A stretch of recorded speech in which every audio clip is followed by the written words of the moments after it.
Setiap kalian adalah pemimpin, dan setiap pemimpin akan dimintai pertanggungjawaban atas yang dipimpinnya. H.R. Al-Bukhari dan Muslim.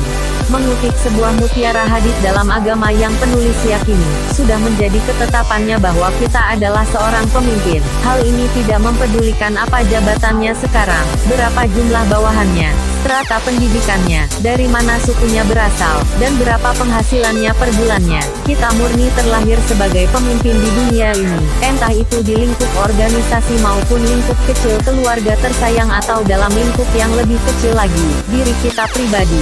Kita selalu dituntut tampil dengan baik sebagai seorang pemimpin. Pemimpin yang bisa mengayomi, pemimpin yang bisa melindungi dan menjadi teladan bagi pengikut atau orang yang dipimpinnya.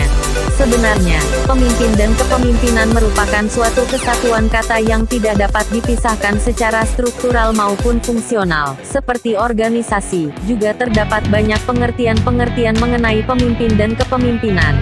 Pengertian pemimpin. Suradinata, 1997-11, berpendapat bahwa pemimpin adalah orang yang memimpin kelompok 2 orang atau lebih, baik organisasi maupun keluarga, sedangkan kepemimpinan adalah kemampuan seorang pemimpin untuk mengendalikan, memimpin, mempengaruhi pikiran, perasaan atau tingkah laku orang lain untuk mencapai tujuan yang telah ditentukan sebelumnya. Sedangkan kepemimpinan adalah merupakan suatu kemampuan yang melekat pada diri seorang yang memimpin yang tergantung dari macam-macam faktor, baik faktor inter maupun faktor ekster. Pemimpin jika dialih bahasakan ke bahasa Inggris menjadi leader, yang mempunyai tugas untuk lead anggota di sekitarnya. Sedangkan makna lead adalah 1. Loyalty. Seorang pemimpin harus mampu membangkitkan loyalitas rekan kerjanya dan memberikan loyalitasnya dalam kebaikan. 2. Educate. Seorang pemimpin mampu untuk mengedukasi rekan-rekannya dan mewariskan pada rekan-rekannya. 3. Advocate. Memberikan saran dan nasihat dari permasalahan yang ada. 4. Disiplini. Memberikan keteladanan dalam berdisiplin dan menegakkan kedisiplinan dalam setiap aktivitasnya. Teori kepemimpinan. 3 teori yang menjelaskan munculnya pemimpin adalah sebagai berikut. Kartono, 1998-29. 1.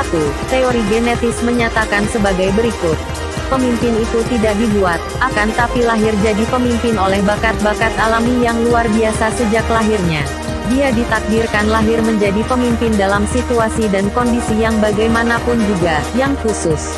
Secara filsafat, teori tersebut menganut pandangan deterministis. 2. Teori sosial, lawan teori genetis, menyatakan sebagai berikut. Pemimpin itu harus disiapkan, dididik, dan dibentuk, tidak terlahirkan gitu saja. Setiap orang bisa menjadi pemimpin melalui usaha penyiapan dan pendidikan serta didorong oleh kemauan sendiri. 3. Teori ekologis atau sintetis, muncul sebagai reaksi dari kedua teori tersebut lebih dahulu, menyatakan sebagai berikut. Seseorang akan sukses menjadi pemimpin bila sejak lahirnya dia telah memiliki bakat-bakat kepemimpinan, dan bakat-bakat ini sempat dikembangkan melalui pengalaman dan usaha pendidikan, juga sesuai dengan tuntutan lingkungan, ekologisnya. Kelebihan pemimpin. Menurut Stockdale dalam Li, 1989, menyatakan bahwa pemimpin itu harus memiliki beberapa kelebihan, yaitu 1. Kapasitas, kecerdasan, kewaspadaan, kemampuan berbicara atau verbal facility, keaslian, kemampuan menilai. 2. Prestasi, achievement, gelar kesarjanaan, ilmu pengetahuan, perolehan dalam olahraga, dan atletik, dan sebagainya.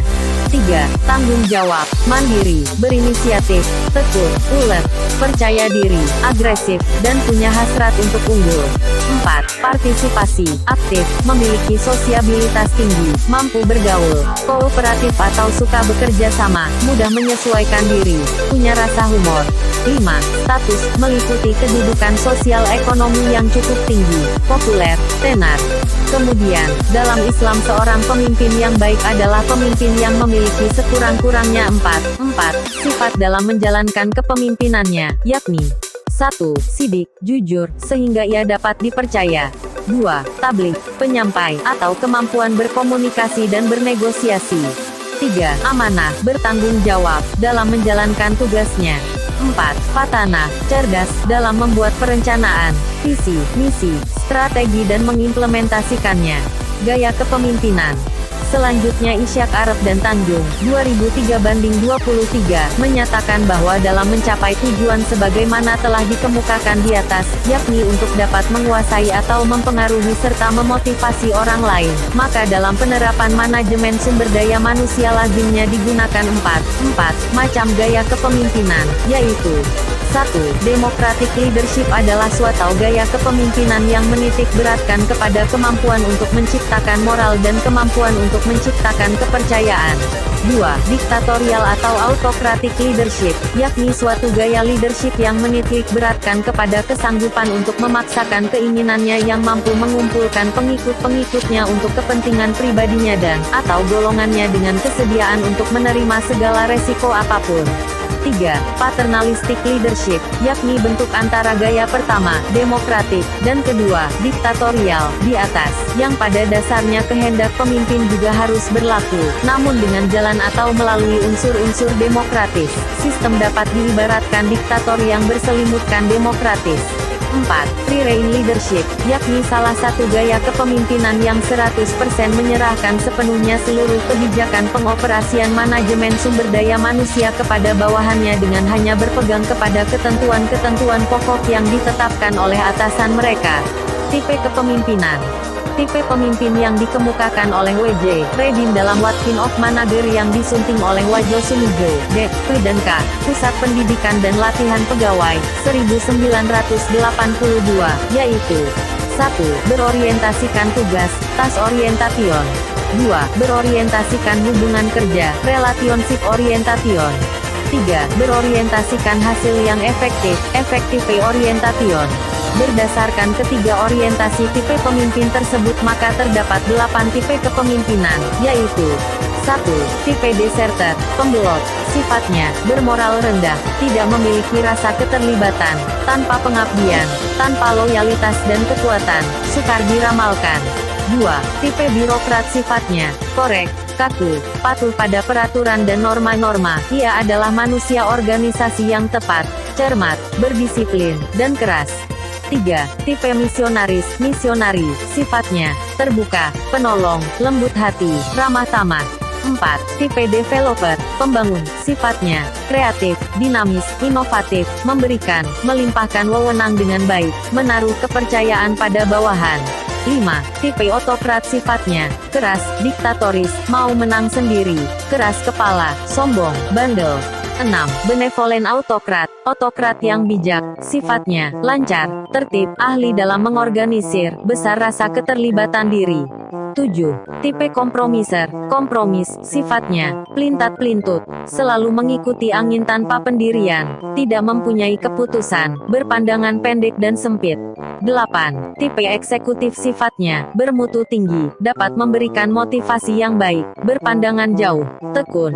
Lantas dari sekian banyak tipe dan gaya kepemimpinan di atas, tipe dan gaya manakah yang paling ideal diterapkan dalam sebuah organisasi, termasuk manakah Anda? Sebaik-baik pemimpin di antara kalian ialah pemimpin yang kalian cintai dan mencintai kalian. Kalian mendoakannya dan mereka pun mendoakan kalian. Dan seburuk-buruknya pemimpin di antara kalian ialah pemimpin yang kalian benci dan membenci kalian. Kalian melaknatnya dan mereka pun melaknat kalian. HR Muslim dari Auf bin Malik.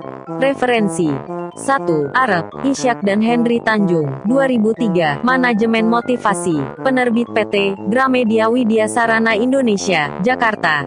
2. Kartono, Kartini, 1998, Pemimpin dan Kepemimpinan, Apakah Pemimpinan Abnormal Itu? PT Raja Grafindo Persada, Jakarta. 3. Suradinata, Ermaya, 1995, Psikologi Kepegawaian dan Peranan Pimpinan dalam Motivasi Kerja, CV Ramadan, Bandung. Pemimpin dan Kepemimpinan Kita garis bawah oleh Cahyo A. Pambudi Pelaksana garis bawah Seksi HIKPKNL Padang.